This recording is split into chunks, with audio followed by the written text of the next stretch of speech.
صباح الخير او مساء الخير عليكم، اخباركم ايه؟ وحشتوني.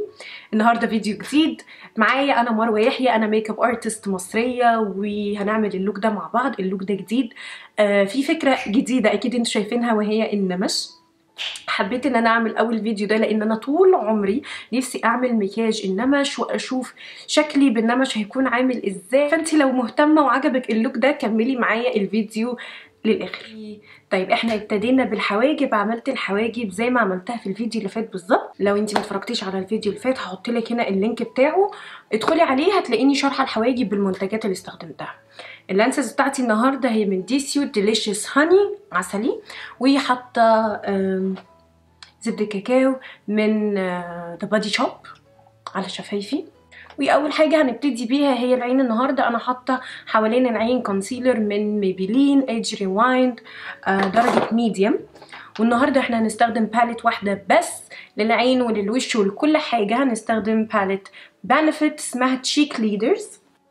ريحتها رهيبه، ريحتها عامله زي كان في كده البان زمان وانا صغيره، نفس الريحه بالظبط، ريحتها رهيبه.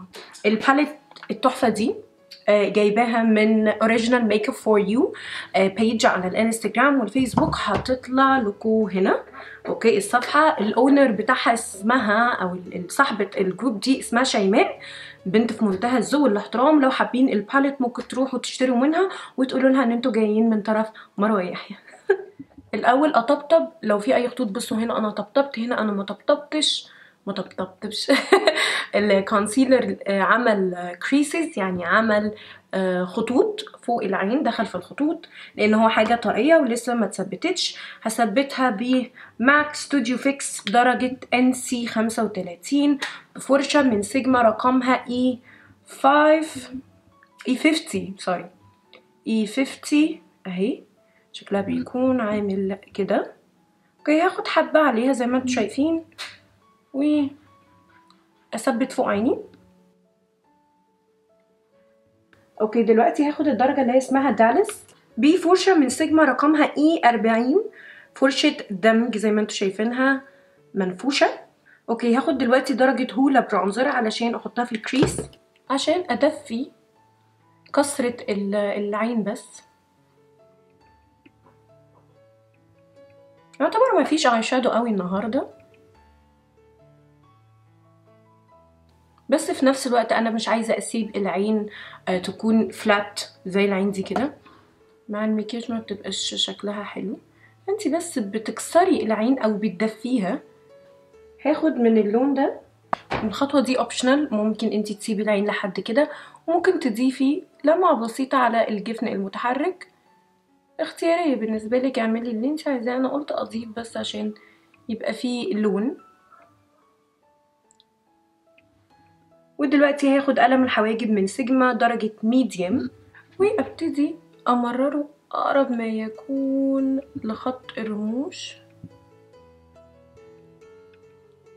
لان انا عايزة لوك يكون ناعم شوية في العين، مش عايزة حاجة جامدة او متحددة قوي.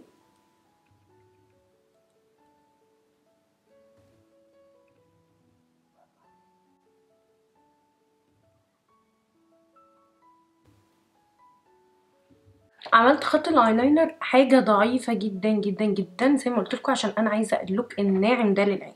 هروح اعمل العين التانية وارجع لكم. ودلوقتي بقى هرجع اخد هوله تاني بفرشه من سيجما رقمها E68، عباره عن فرشه معوجه، وابتدي امرر اللون على خط الاي شادو عشان ادمجه. عايزه اللون يبقى على بني فاتح سنه بس بسيطه. انا كده يعتبر خلصت الحاجات المبدئيه في العين. هروح اتنقل على الوش. اول حاجه هرطب بشرتي بكلينيك كريم موسترايزر، وبعد كده هستخدم فاونديشن نارس ونرج شويه. وانا عايزه طبقه خفيفه جدا جدا جدا من الفاونديشن ده، وهحطه بفرشه سيجما 3D HD Max كابوكي برش. هاخدها على احط الفاونديشن كده على البرش، حاجه بسيطه. اوكي، وابتدي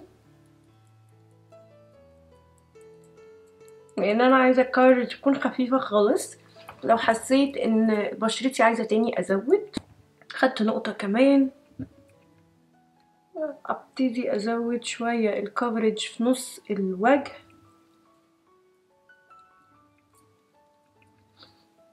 انا كده وزعت طبقة خفيفة جدا من الفاونديشن بحيث ان انتي لسه تشوفي النمش اللي عندي. لو في بقى اماكن انتي حابة انك تزودي فيها الكفرج هنزودها بالكونسيلر. دلوقتي هستخدم بقى كونسيلر ميبلين ايج ريواين تحت العين.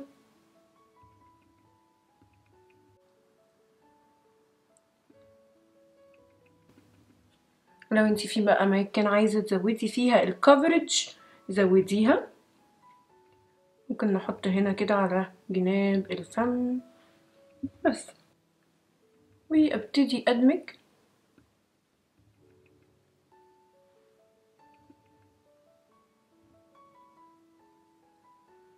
نبص فوق واحنا بندمج تحت العين، وبعد كده هثبت تحت العين والوجه كله بهدى بيوتي باودر درجة باوند كيك. هستخدم فرشة سيجما رقمها F35 لتثبيت تحت العين.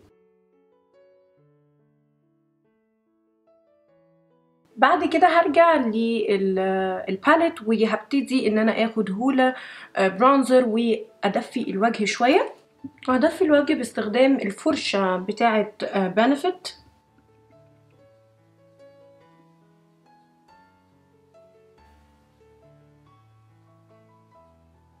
وهعمل كونتور الانف باستخدام سيجما 3D HD. فرشة شكلها بيكون عامل كده، وهاخد برضو من هولة برونزر وهنزل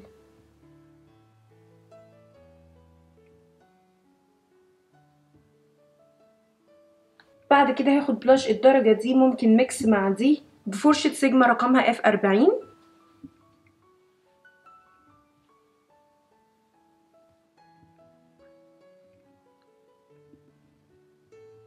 بحط شوية على الأنف حاجة بسيطة. واخد دلوقتي الهايلايتر بفرشة من سيجما رقمها F35. احطها على الأماكن اللي المفروض نحط فيها الهايلايتر، زي عظم الخد، وسط الأنف، الدقن، على زاوية الحاجب والزاوية الداخلية للعين، وتحت الحاجب. ودلوقتي هاخد فرشة سيجما رقمها E20، ده بيكون شكلها، وهاخد هولة برونزر وامرره تحت عينيا.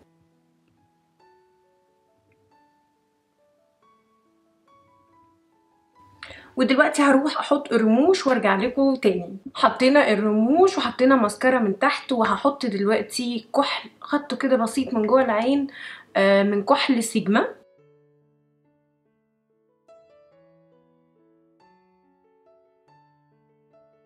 اوكي كده احنا يعتبر خلصنا كل حاجه، فاضل بس الروج. بس الخطوه اللي قبل الروج وهي الخطوه اللي انا متحمسه لها جدا في الفيديو ده لانها اول مره اعملها، وهو ان احنا هنعمل نمش مع بعض.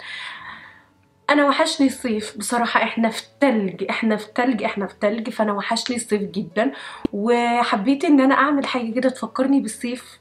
اي نعم انا مش هحس بيها بس يعني هوهم نفسي ان انا حاسه بيها. ففكرت ان انا اعمل نمش، وانا طول عمري نفسي اعمل نمش بالمكياج، فقلت تعالوا نعملها في فيديو مع بعض واوريكم كمان ازاي تعرفوا تعملوا نمش لو انت ده لوك انت بتحبي ان انت تعمليه. فخليني اقول لكم انتوا هتحتاجوا ايه في الاول. انا هاخد الثلاث درجات من جل الحواجب بتوع سيجما اللي هم لايت وميديوم ودارك، وهاخد الفرشه دي من سيجما رقمها E10. هي فرشه ايلاينر، بصوا الطرف بتاعها رفيع ازاي. هبتدي بقى دلوقتي بجل الحواجب درجه ميديوم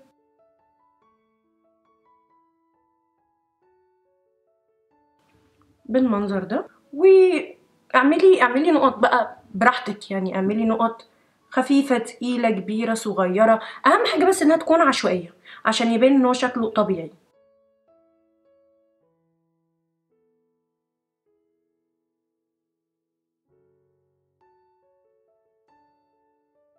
بعد كده هغير اللون، احنا كل ده عملناه بميديوم، هروح دلوقتي بقى للايت. وابتدي اوزع برضو.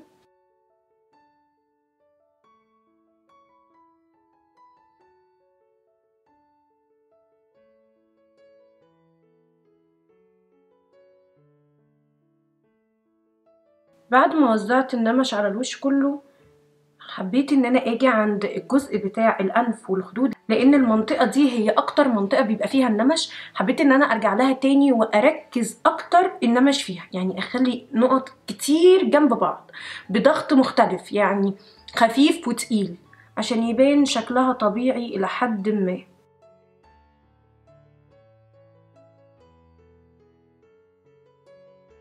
واخر حاجه دلوقتي بحطها هي دارك، بوزع نقط غامقه اكتر عشان يبان تدرج الالوان زي ما النمش بيكون في الخفيف وفي التقيل وفي الوسط.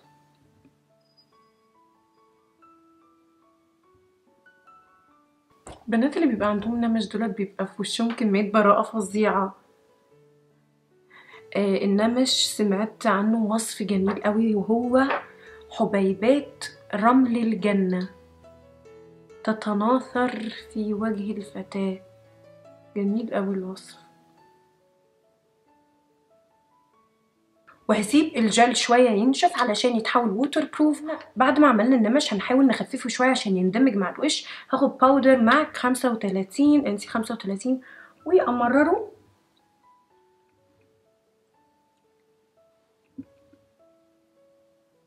ايوه كده. بعد كده بقى دلوقتي هنرجع هاخد دالس وهاخد درجه البلاش الاتنين مع بعض، وابتدي ازودهم هنا على جناب الانف.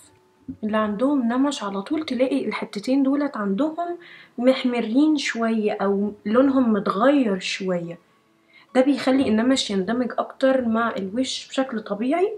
احنا كده يعتبر خلصنا النمش وهنتنقل للروج. هستخدم سيجما. بعد ما حطيت سيجما حطينا من ميبلين رقمه 75 علشان يخلي اللون شوية على اورنج. ودلوقتي بقى دي خطوة اختيارية، انا حابة ان انا ازود حبة شاين، حاجة بسيطة لمعة كده من فينتي بيوتي.